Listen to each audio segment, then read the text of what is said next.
پاکستان ته د خطر زنګ. د افغانستان اسلامي امارت دشمنی پاکستان ته ګرانه تمامه سول. د افغانستان اسلامي امارت او د ایران اسلامي جمهوریت کلکې ملګرتیا پر پاکستان اور بل کړ.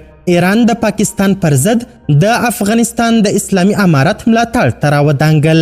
ایران د افغان کډوالو په اړه د پاکستان پریکړه په کلکه غندلې او ویلي دي چې په دې موضوع کې د اسلامي امارت ترڅنګ ولاړ یو. همدارنګه ملا برادر اخوند ایران ته د خپل سفر په ترڅ کې د ایران له لوړپوړو چارواکو سره کتلې او د ایران سره پر اقتصادي، ترانزیتي او نورو موضوعاتو بحث کړی چې د چاري پاکستان نور هم ورخطا کړی دی، ځکه په دې سره افغانستان د پاکستان له محتاجي خلاصیږي. دا چې بشپړ حال څه دی ویډیو تر پای وګورئ، په هر څه به پوه سئ. سلامونه قدرمنو لیدونکو، مشال پریس یوټیوب چینل ته مو هرکلی کوم. ایران وایي د افغان کډوالو پر وړاندې د پاکستان چلند غیر انساني او غیر اسلامي دی. ایران له پاکستان څخه د میلیونونو افغان کډوالو د شړلو روان بهیر غیر انساني او غیر اسلامي وباله او له دغه هیواده یې وغوښتل چې لږ تر لږه تر راتلونکي پسرلي پورې دغو کډوالو ته له پاکستانه د وتلو فرصت ورکړي. د ایران د بهرنیو چارو وزارت یوه مقام سید رسول موسوي ویلي هیوادونه حق لري چې په خپل قلمرو کې د کډوالو اړوندې چارې مدیریت کړي، خو د پاکستان په شان کړنه غیر انساني او غیر اسلامي ده. ایرانی مقام په افغانستان کې را روان ژمي او ناوړه بشري وضعیت ته په اشارې ویلي چې سمدستي افغانستان ته د میلیونونو کډوالو شړل به دا وضعیت نور هم پیچلی او خراب کړي. د ایران اسلامي جمهوریت د پاکستان په وړاندې د افغانستان د اسلامي امارت سره د ښې ملګرتیا ډاډ ورکړی. د اسلامي امارت حکومت د رسنیو مرکز نن په خپله ایکس پاڼه لیکلي دي د 2023 کال د سپټمبر میاشتې له 19 تاریخ څخه تر ننه یوازې د تورخم له لارې 15,000 کورنۍ چې 200,000 کسان کیږي افغانستان ته ستانه سوي دي. همدارنګه دې ته ورته د افغانستان اسلامي امارت د ریاست الوزرا اقتصادي مرستیال محترم عبدالغنی برادر اخوند او مل پلاوی تیره یکشنبه د ایران اسلامي جمهوریت د بهرنیو چارو وزیر ښاغلي دکتور امیر عبداللهیان او مل پلاوی سره وکتل. په دې کتنه کې دواړو لوریو پر سیاسي، اقتصادي، تعلیمي، کلتوري او نورو برخو کې د ګډو همکاریو په اړه بحث او خبرې وکړې.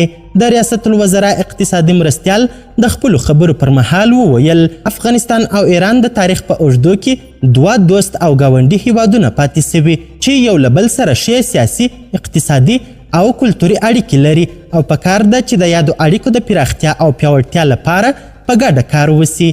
محترم عبدالغنی برادر اخوند په دې لیدنه کې له ایران سره د سوداګریزو اړیکو او ترانزیت پر پراخوالي د دواړو هیوادونو ترمنځ په مختلفو سکتورونو کې د ګډ کار په موخه د تخنیکي کمیټو پر جوړېدو، د ایران له لارې د سیمې او نړۍ له هیوادونو سره د افغانستان د سوداګرۍ پر زیاتوالي، په افغانستان کې د ایراني پانګوالو پر پانګونې، افغانانو ته د ویزو د ورکړې په برخه کې د لازمو اسانتیاو پر برابرولو او همدارنګه په ایران کې د میشت افغان کډوالو ستونزو ته د رسېدو او له هغوی سره د ښه چلند کولو په اړه هر اړخیزې خبرې وکړې.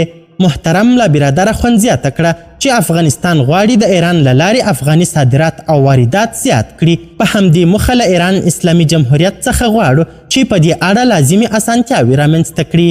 ورپسې د ایران اسلامي جمهوریت د بهرنیو چارو وزیر ښاغلي دکتور امیر عبداللهیان د ریاست الوزرا اقتصادي مرستیال ته د دواړو هیوادونو ترمنځ د سوداګرۍ د پراختیا، د وارداتو او صادراتو په مورد کې د سهولتونو راوستلو، د دواړو هیوادونو ترمنځ په مختلفو سکتورونو کې د ګډ کار په موخه د کمیټو پر جوړېدو، په ایران کې د افغان کډوالو ستونزو ته د رسېدو او په افغانستان کې د ایراني پانګوالو له لوري د پانګونې د هڅونې ډاډ ورکړ او زیاته یې کړه چې په دې اړه به اړوندې ادارې په ګډه کار وکړي.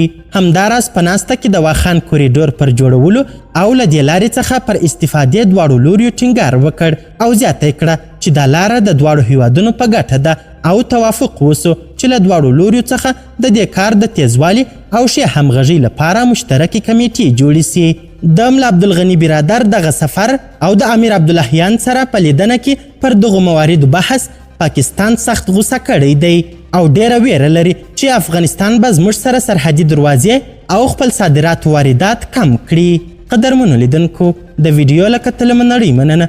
د لا زیاتو او نورو لحظه پر لحظه خبري مطالبو لپاره زموږ همدغه مشال پریس یوټیوب چینل سبسکرایب کړئ. تر بیا او بلې ویډیو ښه وخت ښې چارې.